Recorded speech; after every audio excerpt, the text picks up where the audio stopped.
Every season, there are a bunch of young studs that come up to the majors and dominate, showing off just how good they are and making a reputation for themselves.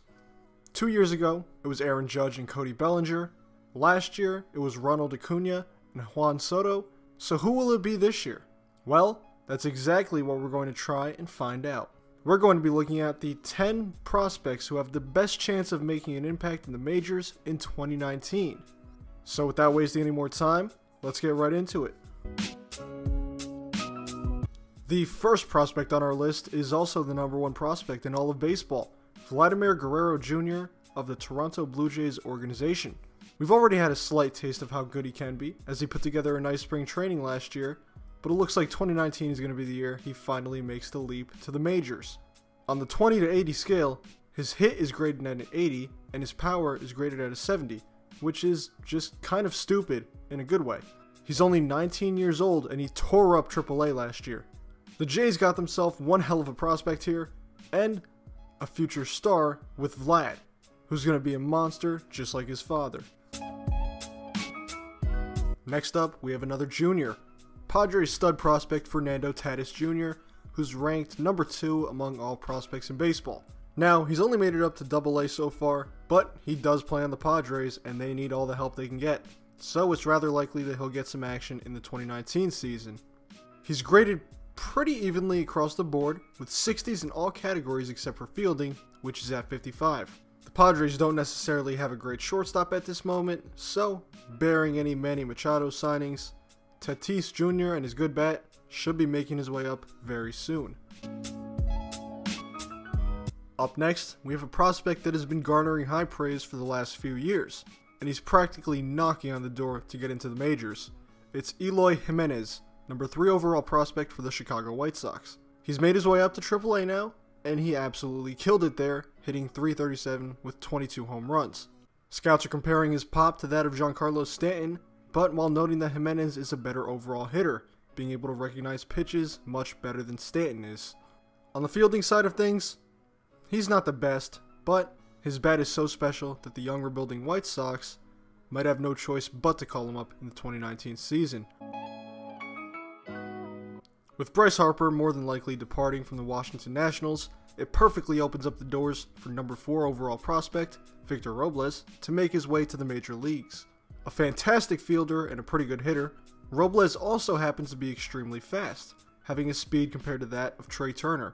Now he's only 21 years old and he still has room to improve, but based on raw talent alone, he seems like he's more than ready to secure the starting job in the majors. In his short time in the bigs last year, he hit .288, had an on-base of .348, and had an OPS of .874. So, not too shabby. His playing time will continue to grow as his role on the Nats expands in 2019. As primarily a third baseman, it might be hard for Nick Senzel to dethrone Eugenio Suarez at third base. It might be hard for Nick Senzel to dethrone Eugenio Suarez at the majors, but he does have quite a bit of versatility. He can play third, second, and the outfield. His fielding ratings are all pretty solid across the board, ranking 60 out of 80 in regards to his arm and fielding ability. His bat, however, will be the thing that gets him to the bigs.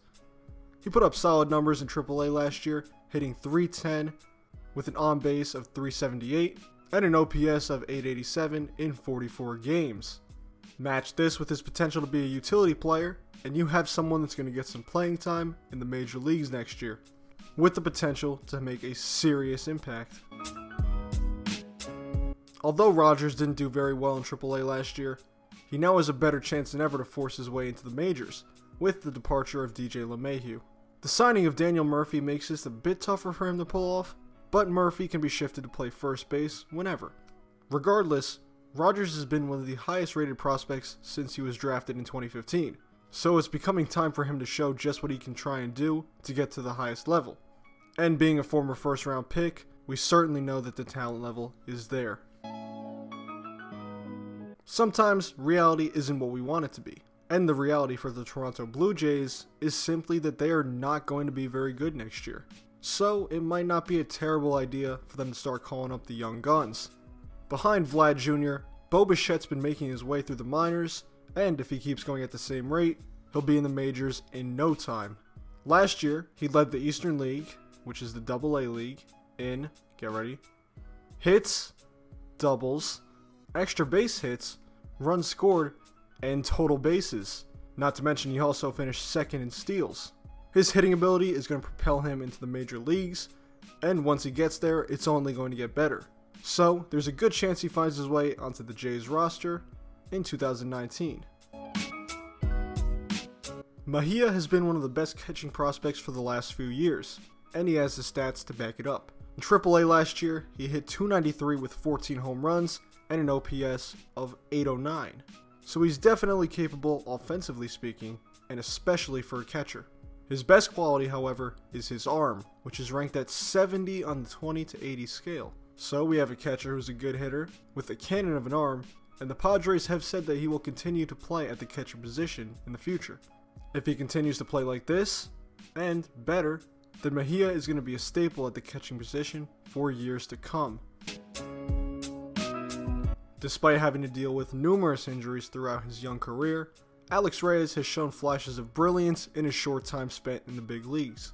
He put up a 1.57 ERA in 12 big league appearances back in 2016, before getting hurt and missing all of 2017 and most of 2018, but it does look like he will be ready to go in 2019. With his electric fastball, he could see some great success in a Cardinals team that is known for their abilities to develop pitching like it's nothing. If he throws like he did in his short time at the major league level a few years ago, then he's going to be a legit pitcher. A first round pick in the 2015 draft, Kyle Tucker saw some action in the major league level last year, but he struggled. However, the numbers this kid put up in the minor leagues are pretty damn disgusting. In AAA last year, Tucker hit .332 with 24 home runs, an on-base percentage of .400, and an OPS of .989. This kid can swing it, and there's no doubt about it. He might have to fight for a spot with the recent signing of Michael Brantley, but if he could put up numbers like he did in the minor leagues, then that shouldn't be too much of a problem for him to pull off. Well, that's all I have for you guys today. These were the 10 prospects who I thought had the best chance of making an impact at the major league level in 2019. So when you're playing the Show 19, these are the guys you should be looking out for when they get called up. Let me know what prospects you guys think will have the biggest impact in 2019 in the comment section below. And as always, if you enjoyed the video, be sure to leave a like and subscribe. Thank you guys for watching. I'm out. Peace.